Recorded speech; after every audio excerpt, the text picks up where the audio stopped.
అందరికీ నమస్కారం అండి. తెలంగాణ రాష్ట్ర ప్రభుత్వ ఉద్యోగ పెన్షనర్లకు చెల్లించాల్సిన పెండింగ్ బకాయిల చెల్లింపుల మీద సంచలనం. సో ఈ వీడియోలో వీటి గురించి పూర్తి వివరాలు అయితే తెలుసుకుందాం. సో ముందుకు వీడియోని సపోర్ట్ చేసే వారందరూ కూడా వీడియోని ఒక లైక్ చేసి మీ తోటి ఉద్యోగ మిత్రులకు వీడియోని అయితే షేర్ చేయండి. ఛానల్ని ఫస్ట్ కనుక విజిట్ చేసినట్లయితే తప్పనిసరిగా సబ్స్క్రైబ్ అయితే చేసుకుని పక్కనే ఉండే బెల్ సింబల్ని యాక్టివేట్ చేసుకోండి.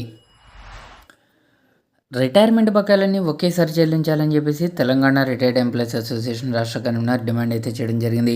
2024 మార్చి నుండి ఇప్పటి వరకు ఉద్యోగ విరమణ పొందిన ఉద్యోగుల ఉపాధ్యాయుల ప్రయోజనాల కొరకు ఈ బడ్జెట్ సమావేశాల్లో ప్రత్యేక నిధులు విడుదల చేయాలని తెలంగాణ రిటైర్డ్ ఎంప్లాయీస్ అసోసియేషన్ రాష్ట్ర కన్వీనర్ చంద్రమౌళి రాష్ట్ర ప్రభుత్వాన్ని కోరారు.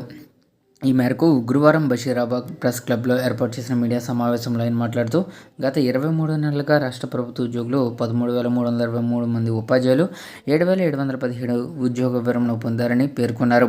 అలాగే తమకు రావాల్సిన జీపీఎఫ్ఓ, GLI, GIS, leave and encashment commutation gratuity అందలేదని వాపోయారు. అయితే ఎవరైతే రిటైర్మెంట్ పొందారో ఆ తర్వాత రావాల్సిన వారికి బకాయిలు రాక పెన్షనర్లు నానా ఇబ్బందులు పడుతున్నారని ఆవేదన వ్యక్తం చేశారు. అయితే రాష్ట్ర ప్రభుత్వం ప్రతి నెల చెల్లిస్తున్న 700 కోట్ల రూపాయలు ప్రస్తుతం పనిచేస్తున్న సర్వీసు ఉద్యోగులకు మాత్రమే చేర్చుందని ఆయన వివరించారు.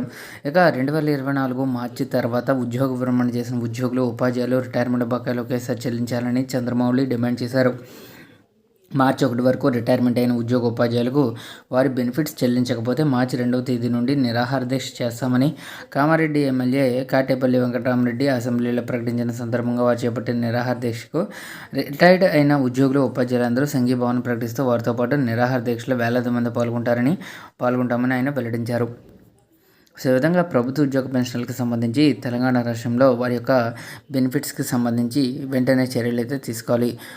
ఉద్యోగ పెన్షనర్లు వారి యొక్క రిటైర్మెంట్ బెనిఫిట్స్తో పాటుగా పెండింగ్లో ఉన్నటువంటి అన్ని రకాల ఆర్థిక బకాయిలను తక్షణమే చెల్లించాలి. కొత్త పీఆర్సీకి సంబంధించి ప్రభుత్వం వెంటనే పీఆర్సీ రిపోర్ట్ని తెప్పించుకుని తద్వారా పే స్కేల్స్ని అయితే ఇంప్లిమెంటేషన్ చేయాల్సి అయితే ఉంది. సో ఇదండి వాళ్ళ ఎంప్లాయీస్ సంబంధించిన తాజా అప్డేట్స్.